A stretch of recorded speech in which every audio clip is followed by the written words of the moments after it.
Hello, welcome to the continuation of my tutorial videos about Learn Java Programming for Beginners. Since we already presented a Java class in the previous video, we will now discuss the OOP concepts with class and objects. OOP or Object-Oriented Programming is about creating objects that contain both attributes and methods that perform operations. Aside from Java, other popular OOP languages are C++ and Python. On the other hand, procedural programming is about writing procedures, routines, methods, functions that performs operation on data. Popular examples would be PHP. I think we all know about WordPress, C, TypeScript, JavaScript, and more. Basically, there are four pillars of object-oriented programming, namely inheritance, polymorphism, abstraction, and encapsulation, which we will discuss in another videos. But before that, let's take a look at classes and objects first. Class. Class is the template or blueprint for creating an object, and everything in Java is associated with them. A class would normally contain a constructor, always, attributes, and methods. To create a class, we would use the keyword class. Now, let's take a look at an example of a class. So, this is a class account. Again, to create a class, we would use the keyword class. This is the keyword class, and here is the name of our class, which is account. Our class has class variables, which are static boolean lock, ID, and string name. Further down, we have this public static void main method. So this is a special method in Java because this is the entry point of your application. That means if you have a Java application that is runnable, you should only have one instance of this public static void main, because when you run this method, when you run this class with this method, then the application will start executing at that point. And then we have two instances of public account here. The other one has a parameter, so this is a parameter string name. If we will notice public space account, so there is no data type between them. That means that this line, this declaration is a constructor. And then we have here a method that doesn't return anything. By default, the format or the template for a method is return type and then the method name. And then we have these accessors methods, which we will discuss later how they can be created automatically and how to use them. Again, let me try to make that clear. For constructor, the template would be the access modifier. In our example, we have public account. Later on, we will discuss what is a access modifier. So for now, we will be using mostly public and default. Public means it's accessible globally, can be accessed by any other class or by the whole application.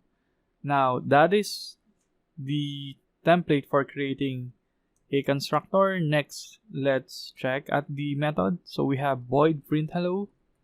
It can also have an access modifier, the return type, and the method name. So remember, this is the template for creating a method, the access modifier, which can be public. The return type, void means nothing. It doesn't return. So this print hello method doesn't return anything. And then the method name can have parameters.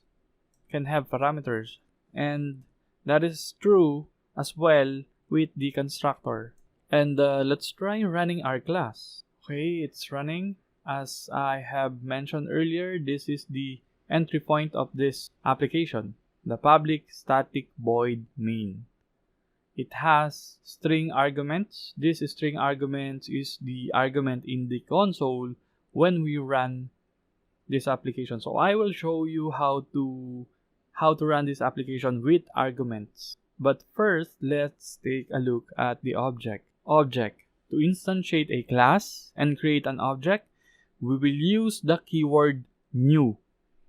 A class is instantiated by calling the constructor of the class. A constructor with no argument is available by default, meaning that let's verify this statement. A constructor with no argument is available by default. This is Eclipse, my IDE, the IDE that I'm using. I have a video prior to this one on how to install and set up. So if you want to follow my tutorial, I suggest that you install or you watch my video that show how to set it up. In the right side of Eclipse, there is an outline view. Here we can see the constructor with no parameter and with parameter. If we remove these two, there will be a default. I think it's not shown here. But if we remove these two, there is still a default constructor account with no parameter. And that is true in all the classes in Java. Alright, now let's continue. As I mentioned earlier, this will be the entry point of this application. And to supply an argument, when we run this class, we need to set up our run configuration. In Eclipse, it's under run. Run configuration or debug configuration. You should arrive at this window. And then I have already run this application earlier. That's why I have, or this class earlier. That's why I have this configuration already. So job account. And I have added the argument carry_chan and the number or integer 2. That's why when this application runs and it executes this line of code, it will detect that we have two arguments. And so this will run, so that will run this part of the code. So it will initialize a new account with the argument 0 as the name. And how can we check that? So again, in the argument, we have set the name as carry_chan. If that carry_chan is not picked up, then the default name would be carry_lee. So let's try running this by pressing Ctrl F11. And as we can see, we have hello carry_chan here. So here, new account.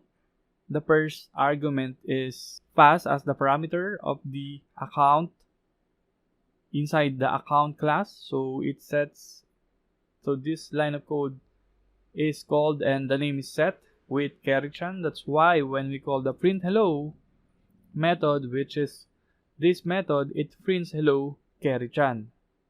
And then let's continue by checking these four declarations. So here we have account A1 equals new account 1, and account A4 equals new account 4. And that's why when we run this class, it will print hello account 1, hello account 2, hello account 3, and hello account 4. That means that we now have 4 instances of the class account. If you don't want to run in Eclipse, you can run the jar file that will be created by this project. First, you have to right click the project and run as Maven install, and inside the target directory the Java programming beginner jar file will be generated. And to run that, you have to execute java-class path. So it means that this will be the source of the class that we will be running, and then we specify the class, which is inside the com.czetsuya_tech.lesson6.account. Now let's take a look at the string, hashcode, and equals. By default, all class defined in Java extends the object class, which makes several methods available such as toString, hashcode, and equals. So even without extends object, by default, this account class extends the object class. So what is inside the object class? Here we have several methods, but we are just interested with the equals, hashcode, and the toString. Equals, it compares whether two objects instantiated from the same class are equal. This is different compared to the double equals sign operator when comparing reference types or objects, as it compares whether the two objects refer to the same object in the memory. Let's take a look at some example of that. Here I have created a new class account manager where we initialize some new instances of the account. The reason why I can access this account class is because it has a public access modifier. And here I have instantiated three classes, A1, A2, A3. Let's try running this one. Print hello Jim Raynor, Sarah Kerrigan. So and then we have the three hash codes here, and then equals. Let's check at the equals.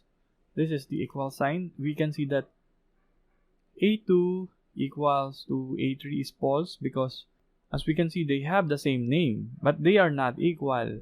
Why? Because they are stored in different part of memory. They have a different hash code, which are these values.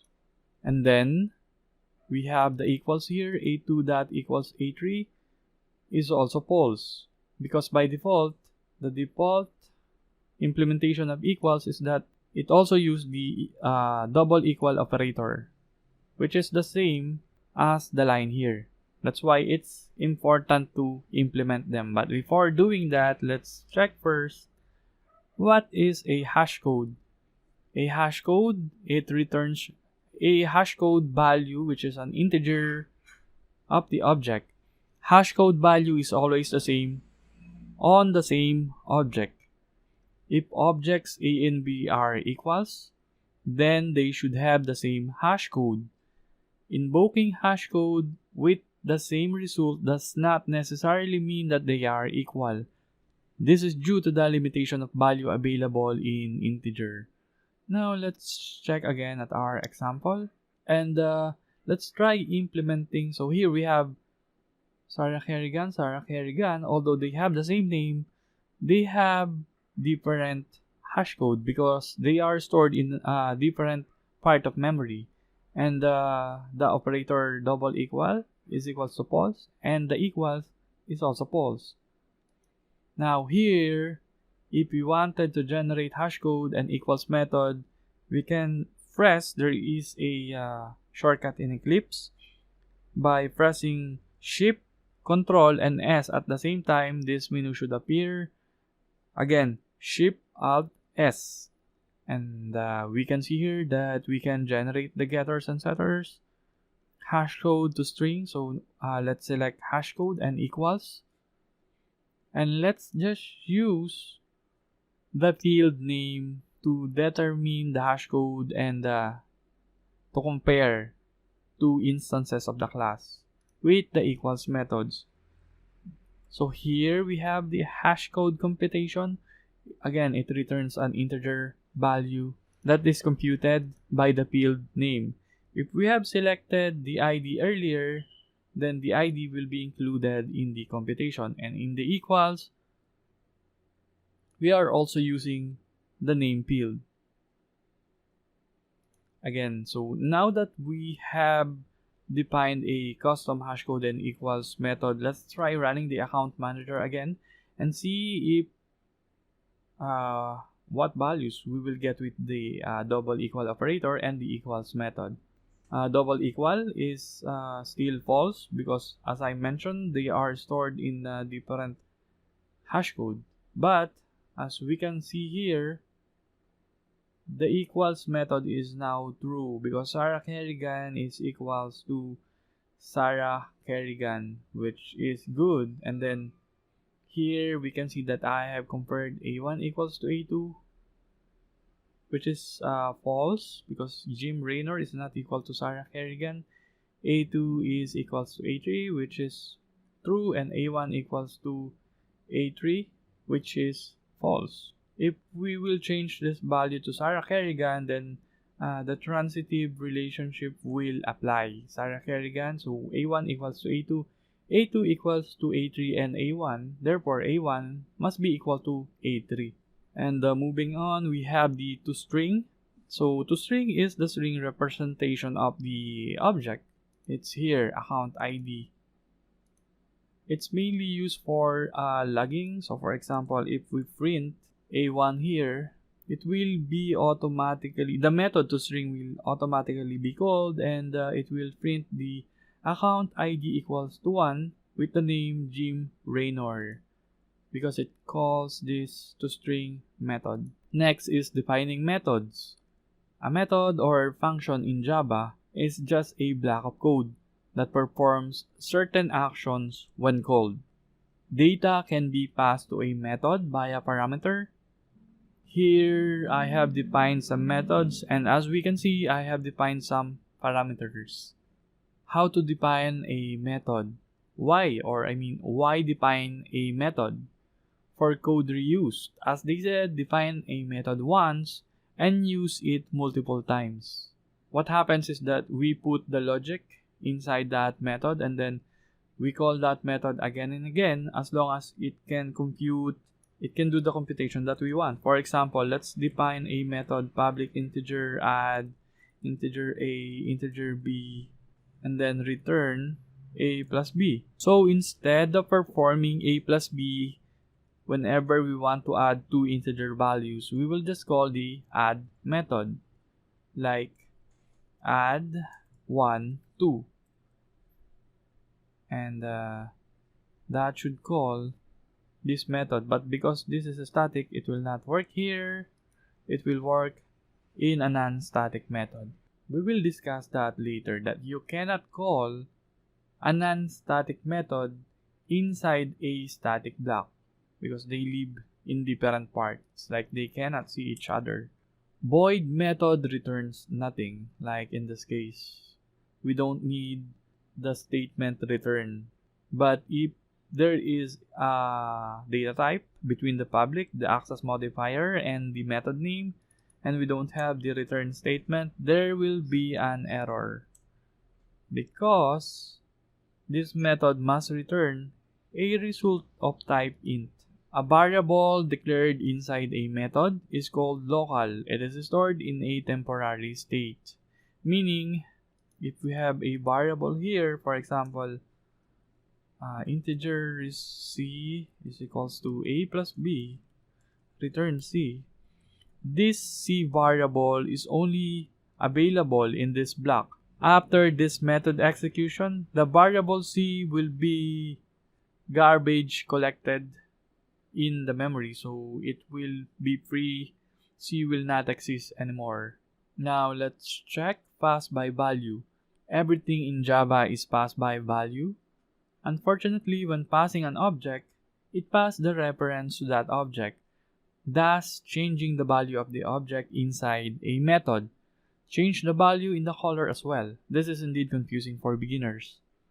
For example, when defining an account, this statement creates a new pointer to the account. So it creates a new, so account equals new account. It creates a new account object in the heap memory, and then in the stack, the pointer to the heap memory is stored, and that address is the one that is being passed. Pass by value account means we are passing the pointer to the account object. If you want a more detailed or visual description, explanation of how a variable is stored in the memory, please check my previous video. Now let's take a look at pass by value.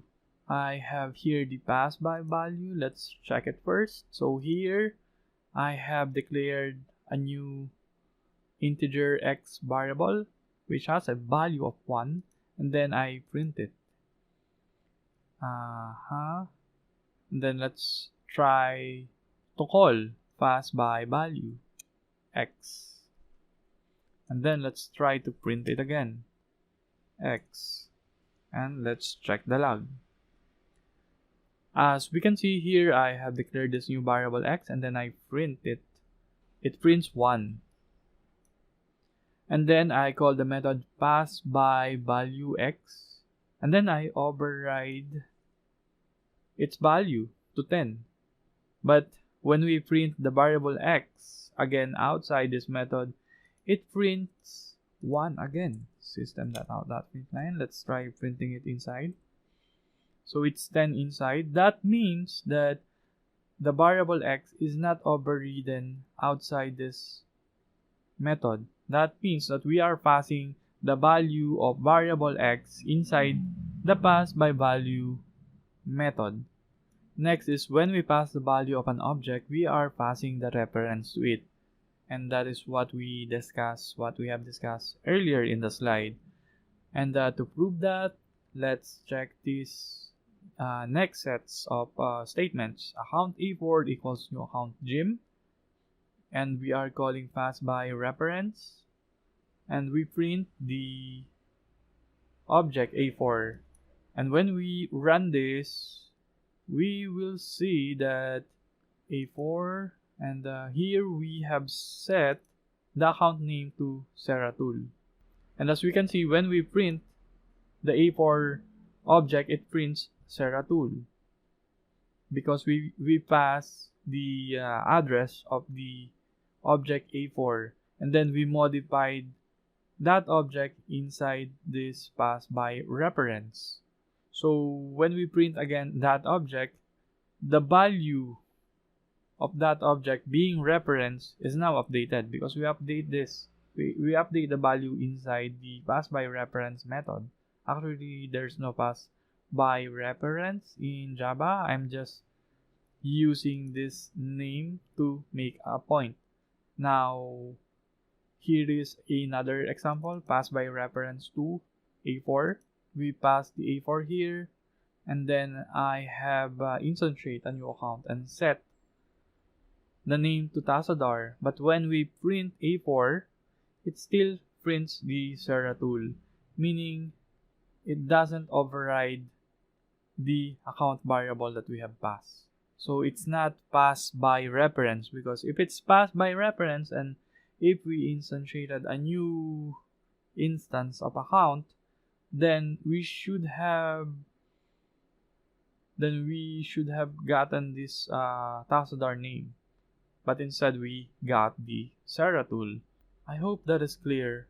And next is class versus instance. Class variable is another name for static field. Example is static integer x equals 10. While instance variable is another name for non-static field. Example is integer x equals 10. Here are the comparison between the two type of variables, static and the instance. Static is declared with a static keyword inside a class but outside a method, constructor, or any block. That's why we normally declare a static field at the top of a class here in this part. So here I have declared static boolean lock equals to true. And then instance variable is the same without the static keyword. A static variable is created when the program starts and destroyed on termination. On the other hand, an instance variable is created when a new object is created via the new keyword. So that means when this application started, this lock variable is already available. But this string name is not available until we instantiate a new instance of the account class, like this statement. A static variable can be accessed by calling the class name, and there's no need to initialize a class. On the other hand, instance variable can be accessed by calling the object declaration name. And finally, only one copy of each class variable per class. And the instance can hold multiple values per class and different values per object. Now let's see how that works. Here we said that a static variable can be accessed by calling the class name, and there's no need to initialize a class. That's why we can access it this way: account, which is the name of the class, and the variable name, lock. Lock has by default a default access modifier. We can also choose public. If we set it to private, then that means it will only be available in this class, and we will have a compilation error here. So again, I will explain more about that later. But for now, we can access the lock variable by calling it from the class name, so account.lock. On the other hand, if you have already forgotten, we can access the instance variable such as name by accessing the name, or get or set. So here, a for that name equals, let's say, Serg, and let's print a4. So we should see a Serg account here, and here we have the Serg. So now let's see the log of this test. Account lock by default is set to true, and we have a true here, and we have set the account lock equals to false. And when we print the account lock again, we can see that the value is now false. Now if we try accessing, for example, here I have set the account.lock to false. So if I created another class, let's create another class. Let's call this account2. This is just for testing purposes. And let's say we have a method void print hello or print lock. And let's print the value of the lock variable. Here we didn't initialize any account class. We just access the static variable lock from the account. By default, normally the value should be true because this is the default. But since this is a static variable, when we access this method, so let's try accessing it from here. Here I have already set the account.lock to false. Let's declare a new instance of account2 equals new account, and account2 dot print lock. What should be the value? From account2 to account. Oh, this is an interesting insight about the constructor. As we can see in the account2, there is no defined constructor. But if you are listening earlier, I have mentioned that when we define a class, there is always a default constructor, which is what we're accessing here. And then we call the print lock. So what should be the value? The value should be false, because as I mentioned, there can be only one value for the static variable. A static variable is tied to a class. So a class exists only one time in an application. That's why there's only one value for the lock. So if we modify it on any part of the program and then we access it on any part of the program, then we will get the latest value that we have set, compared to an instance variable wherein every new declaration will have their own value for the instance variables. And I think that's the end for this lesson. I hope you learned something. For the next one, I think we can discuss about inheritance, which is an object-oriented paradigm pillar. So I hope you learned something. If you do, please like my video and subscribe to my channel. And if you have any questions, don't hesitate to join the Discord server that I have created.